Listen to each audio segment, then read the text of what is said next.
bonsoir. Nouveau rendez-vous avec David Talek de France Bleu Pays Basque et de Bonsoir. Vincent de Witt de Sud-Ouest, les rendez-vous du festival.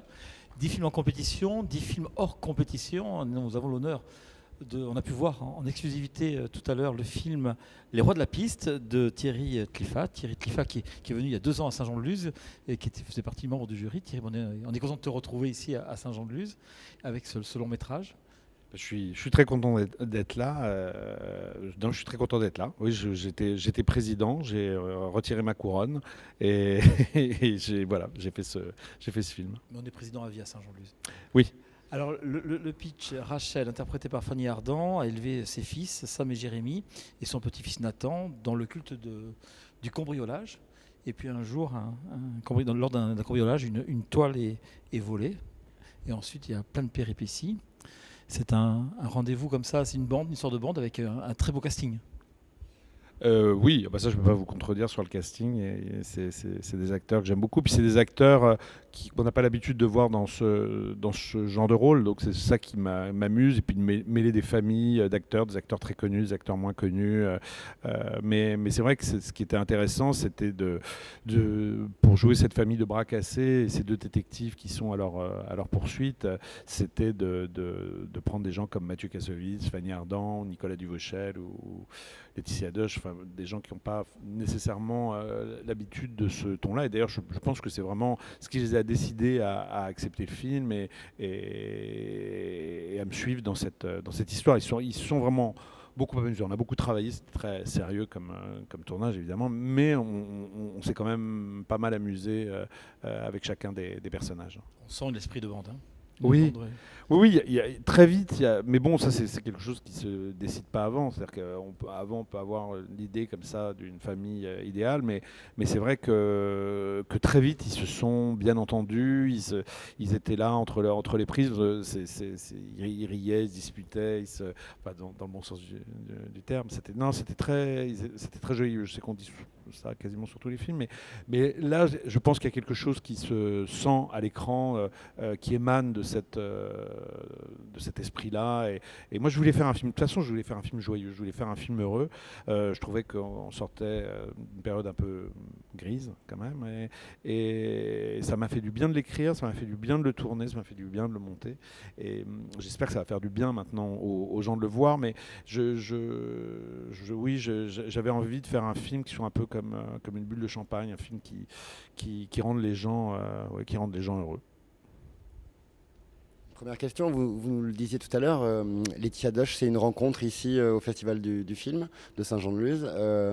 Les autres acteurs et actrices qui jouent, il y a un casting formidable. C'était déjà ficelé quand vous êtes venu il y a 2 ans, ou c'était en cours, ou comment il est né? Alors dans quel contexte? c'était en cours.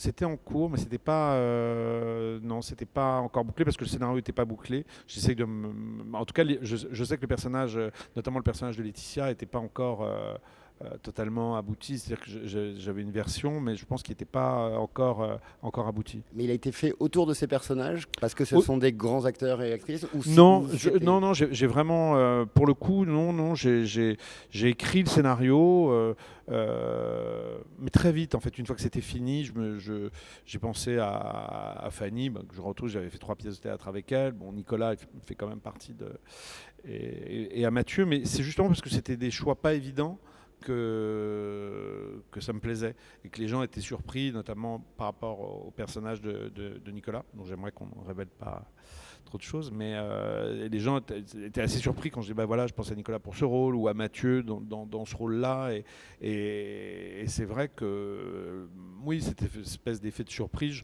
je pense, compte dans le plaisir que les gens prendront à voir le film, s'ils l'aiment en tout cas. Alors, l'effet de surprise, il est un peu partout dans le film, justement. Il y a le casting, il y a le scénario, évidemment, dont on ne dira rien ici, Non, bien merci. sûr. Et puis, il y a l'esthétique. Il y a une esthétique, enfin, en tout cas, on l'a vu comme ça, 13 années 60, très coloré, beaucoup de couleurs. Il y a une ambiance presque chapeau melon et bottes de cuir, j'avais trouvé Les ça transitions. tout à l'heure. Voilà. Cette esthétique-là, comment vous l'avez travaillé? C'était sur le tournage, c'était en amont, pendant le storyboarding?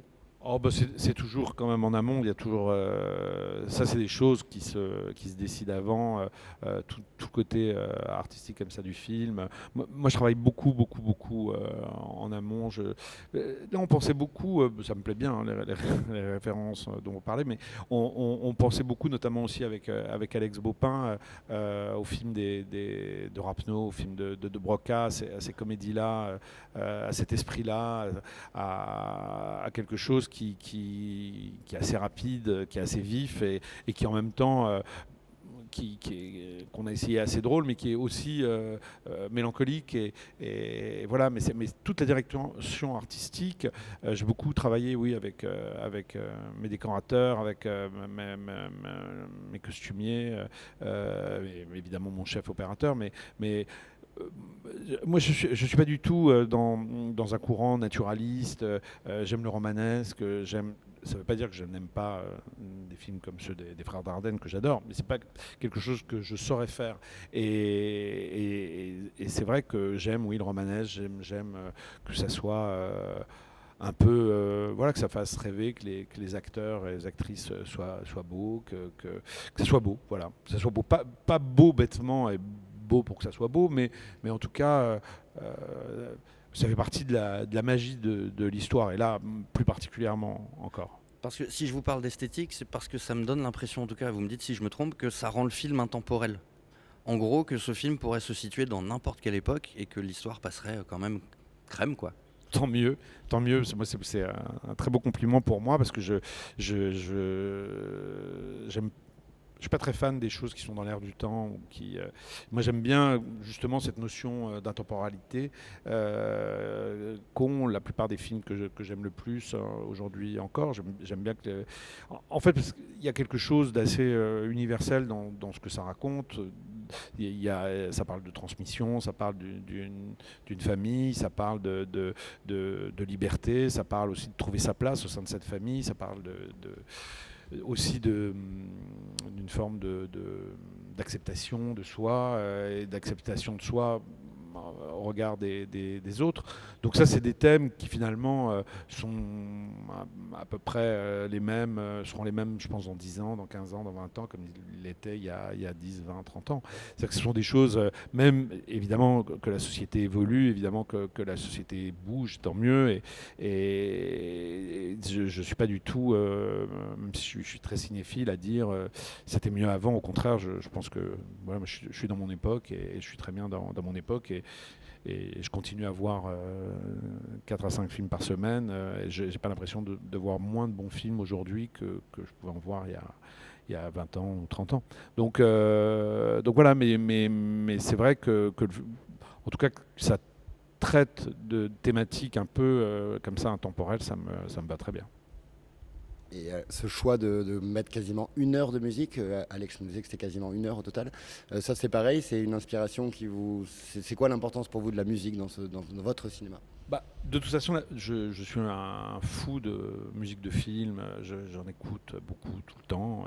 J'ai des musiciens très fétiches que j'écoute régulièrement. Et avec Alex, on avait fait 3 pièces au théâtre ensemble. On n'avait jamais travaillé au cinéma. Et c'est vrai que très vite, on s'est dit que la musique allait être un personnage à part entière. Et plus on avançait dans le montage, plus d'abord Alex est un collaborateur formidable, c'est-à-dire qu'il ne s'intéresse pas qu'à sa musique, il s'intéresse vraiment au film et au film dans tout ce que ça génère. Et il y avait certains thèmes déjà qu'il avait commencé à composer avant même le tournage. Et c'est vrai que je voulais qu'il s'amuse avec, comme nous on s'était amusé avec les personnages, je voulais qu'il s'amuse avec le genre. Pareil, on a beaucoup été influencé on a les mêmes références cinéphiliques, donc on a influencé par Rapneau, par De Broca, beaucoup par les musiques de Michel Legrand, mais il y a une musique aussi qu'on aime beaucoup, qui est celle de Tout feu tout flamme de Jean-Paul Rapneau, qui est une musique, une des 2 musiques, je crois, composées par Michel Berger, une musique absolument magnifique. Et c'est vrai que comme on joue beaucoup avec les genres dans ce film, je pensais que la musique pouvait renforcer ce climat-là et ça rendrait les choses... Le côté intemporel aussi. Oui, et joyeuse. Voilà, toujours cette même démarche. C'était ça mon cahier des charges, d'être vraiment, que ça soit heureux.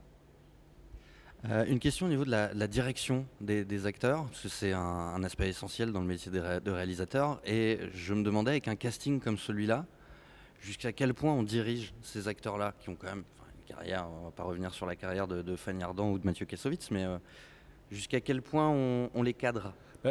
Vous savez, la première leçon que j'ai eue, c'était quand j'ai fait mon court-métrage, il y a 20 ans, c'était avec Daniel Darieux et Sandrine Kiberlin et Michael Cohen. Et premier plan que j'ai tourné de ma vie, c'était Daniel Darieux qui était dans le champ. Ça va, il y a pire. Pas mal, ouais.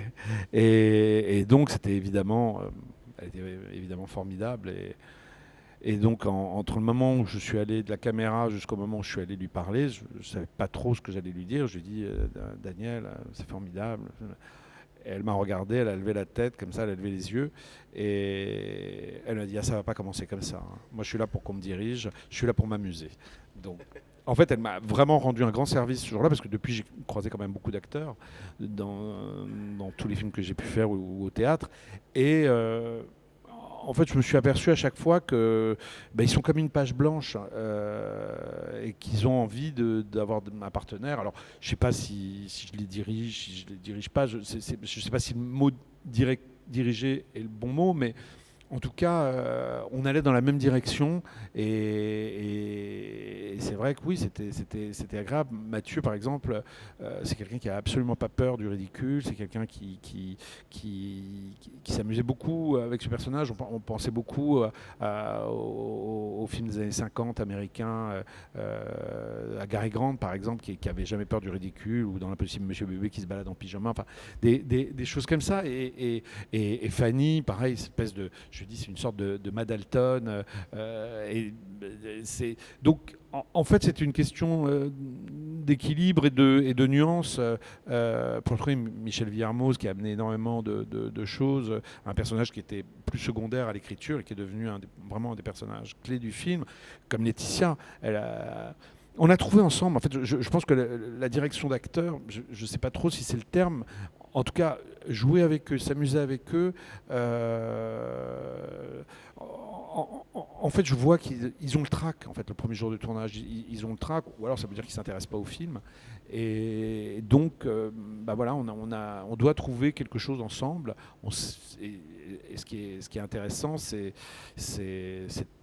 pas forcément savoir où on va, mais enfin, je veux dire, c'est de ne pas savoir à l'avance où on va aller. Et là, ce qui était formidable avec tous ces acteurs, c'est qu'ils m'ont emmené beaucoup plus loin que ce que je pensais que j'irais, et que du coup, ils réinventaient tous les jours leurs personnages. Et du coup, avec mon scénariste, Benoît Graffin, on a beaucoup réécrit. Je pense que j'ai jamais autant réécrit pendant le tournage, parce qu'il nous inspirait, et parce que je voyais bien qu'il y avait que tout le monde était emparé d'un peu d'une sorte de folie, était un peu possédé. Donc du coup, on a poussé les curseurs, et oui, il nous inspirait. Je pense notamment beaucoup au personnage de Laetitia. On a beaucoup, donc je changeais les dialogues, je leur ramenais des scènes à apprendre la veille pour le lendemain, enfin des choses comme ça. Mais ils étaient très très complices. En fait, il faut même Mathieu, qui est vraiment un très très grand metteur en scène. Donc, je pourrais être intimidé, mais Mathieu, à partir du moment où il sait que, voilà, où il voyait que je voulais à peu près, que je savais ce que je voulais, il voyait bien où je voulais aller, même s'il y a toujours cette part d'inconnu. En tout cas, il était très respectueux par rapport à ça. Il est très docile, enfin docile, je sais pas si c'est le mot qui lui correspond le plus, mais non, très très complice, quoi, voilà, très très complice. Je l'ai adoré, je les ai adorés. J'ai l'impression que vous me dites, enfin, je sais pas si on a le temps, mais c'est un film de cinéphile, en fait. C'est un film de cinéphile, mais tous mes films, j'ai tellement vu de films dans ma vie mais c'est pas un film pour les cinéphiles. En tout cas, je pense que c'est vraiment un film pour le public. C'est un film, c'est une comédie. Il y a de l'amour, il y a du suspense. Enfin, à partir du moment où on marche à ce dispositif-là, mais en tout cas, c'est un film de cinéphile, mais pas pour les cinéphiles. Pas spécifiquement pour les cinéphiles. Les références, vous les voyez parce que vous les connaissez. Parce qu'on bouffe un peu voilà, de cinéma aussi. voilà, ouais, c'est exactement. vrai. Donc c'est aussi pour ça, mais c'est pas un film uniquement. Enfin, c'est pas un film qui est où il faut avoir il faut avoir mes références pour le comprendre, pas du tout. Les Rois de la Piste, ça date de sortie? C'est le 27 mars. D'accord. Donc c'est loin. C'est ma deuxième projection ici à Saint-Jean-de-Luz. Même mes parents n'ont pas vu le film, même mes amis n'ont pas vu le film. Donc c'est vraiment. Même Laetitia et Doche. Laetitia est restée dans la salle parce qu'elle n'a pas vu le film, ce qui est quand même fou. Donc voilà. Bon, Thierry, merci. En tout cas, merci à vous, toujours un plaisir. On se retrouve au mois de mars, puis on se retrouve l'année prochaine à Saint-Jean-de-Luz. J'espère bien. J'espère récupérer ma chambre, surtout ma chambre de président qui était Il fallait garder la clé. Voilà. Bonne J'ai gardé soirée. la clé. Merci. Merci beaucoup.